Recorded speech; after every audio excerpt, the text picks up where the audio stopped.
ಇನ್ನು ಚಿನ್ನದ ಪದಕದ ಮೇಲೆ ಕಣ್ಣಿಟ್ಟ ನೀರಜ್ ಚೋಪ್ರಾ ಇಂದು ಒಲಿಂಪಿಕ್ಸ್ ಜಾವೆಲಿನ್ ಥ್ರೋ ಫೈನಲ್ ನಡೆಯಲಿದೆ. ಚಿನ್ನ ಗೆಲ್ಲುವಂತ ನಿರೀಕ್ಷೆಯಲ್ಲಿ ನೀರಜ್ ಚೋಪ್ರಾ ಇದ್ದಾರೆ. ಚಿನ್ನದ ಪದಕದ ಮೇಲೆ ನೀರಜ್ ಚೋಪ್ರಾ ಕಣ್ಣಿಟ್ಟಿರೋದು. ಇಂದು ಒಲಿಂಪಿಕ್ಸ್ ಜಾವೆಲಿನ್ ಥ್ರೋ ಫೈನಲ್ ನಡೆಯಲಿದೆ. ಟೋಕಿಯೋ ಬಳಿಕ ಎರಡನೇ ಬಾರಿ ಚಿನ್ನ ಗೆಲ್ಲುವಂತ ನಿರೀಕ್ಷೆ ಹುಟ್ಟಿದೆ.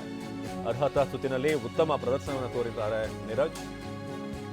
ಟೋಕಿಯೋ ಬಳಿಕ ಎರಡನೇ ಬಾರಿ ಚಿನ್ನ ಗೆಲ್ಲುವಂತ ನಿರೀಕ್ಷೆಯಲ್ಲಿ ನೀರಜ್ ಚೋಪ್ರಾ ಇದ್ದಾರೆ.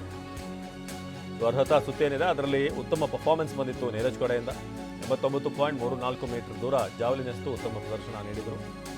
ಪ್ಯಾರಿಸ್ ಒಲಿಂಪಿಕ್ಸ್ನಲ್ಲಿ ನೀರಜ್ ಚಿನ್ನ ಗೆಲ್ಲುವಂತ ನಿರೀಕ್ಷೆಯನ್ನು ನಾವೆಲ್ಲರೂ ಕೂಡ ಉತ್ಸುಕರಾಗಿದ್ದೇವೆ, ಪಂದ್ಯಕ್ಕಾಗಿ ಕಾಯುತ್ತಿದ್ದೇವೆ. ಇದು ನೀರಜ್ ಚೋಪ್ರಾ ಅವರ ತಂದೆ ಸತೀಶ್ ಕುಮಾರ್ ಅವರು ಕೊಟ್ಟಿರುವಂತಹ ಹೇಳಿಕೆ. बिल्कुल बड़े उत्साहित हैं हम लोग कि भाई रात के कब 11:55 होते हैं. सभी गांव वाले भी उत्साह में घूम रहे हैं.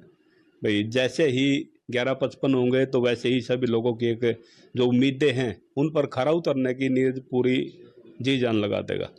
तो कैसी तैयारियां हैं?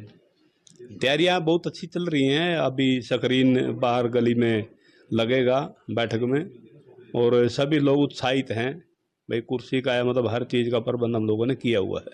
बिल्कुल बड़े ಇದು ನೀರಜ್ ಚೋಪ್ರಾ ಅವರ ತಂದೆ ಹೇಳಿರುವಂಥ ಮಾತು. ನಾವೆಲ್ಲರೂ ಕೂಡ ಕಾತರಾಗಿದ್ದೀವಿ. ಸತೀಶ್ ಕುಮಾರ್ ಅವರು ಮಾತನಾಡ್ತಾ ಹೇಳಿದರು, ಯಾವಾಗ ರಾತ್ರಿ ಆಗುತ್ತೆ, ಆ ಪಂದ್ಯದ ಸಮಯ ಎಷ್ಟೊತ್ತಿಗೆ ಬರುತ್ತೆ ಅಂತ ನಾವೆಲ್ಲರೂ ಕೂಡ, ನಾವು ಮಾತ್ರ ಅಲ್ಲ ಇಡೀ ನಮ್ಮ ಸುತ್ತಮುತ್ತಲಿನ ಊರಿನವರು, ಗ್ರಾಮಸ್ಥರು ಎಲ್ಲರೂ ಕೂಡ ಕಾಯ್ತಿದ್ದೀವಿ ಅಂತ ಹೇಳಿದ್ದಾರೆ. ಸೊ ಚಿನ್ನದ ಪದಕದ ಮೇಲೆ ಮತ್ತೆ ಕಣ್ಣಿಟ್ಟಿದ್ದಾರೆ ನೀರಜ್ ಚೋಪ್ರಾ. ವಿನೇಶ್ ಫೋಗಟ್ ಅವರಿಂದ ಅವರ ಅನರ್ಹತೆ ವಿಚಾರದಿಂದ ಆಗಿರುವಂಥ ನಿರಾಸೆ ನೀರಜ್ ಚೋಪ್ರಾ ಅವರು ಇವತ್ತು ಚಿನ್ನ ಗೆಲ್ಲುವ ಮೂಲಕ ಅದೆಲ್ಲವೂ ಕೂಡ ಒಂದಷ್ಟು ಸಮಾಧಾನ ತರುತ್ತೆ ಅನ್ನೋ ನಿರೀಕ್ಷೆ ಇದೆ. ಸೊ ಚಿನ್ನ ಗೆಲ್ಲುವಂಥದ್ದು ಅಷ್ಟು ಸುಲಭದ ವಿಚಾರ ಅಲ್ಲ. ಭಾರತದ ಕ್ರೀಡಾಪಟುಗಳು ಭಾಳ ಅಪರೂಪಕ್ಕೆ ಸಾಧನೆಯನ್ನು ಮಾಡಿರೋದು.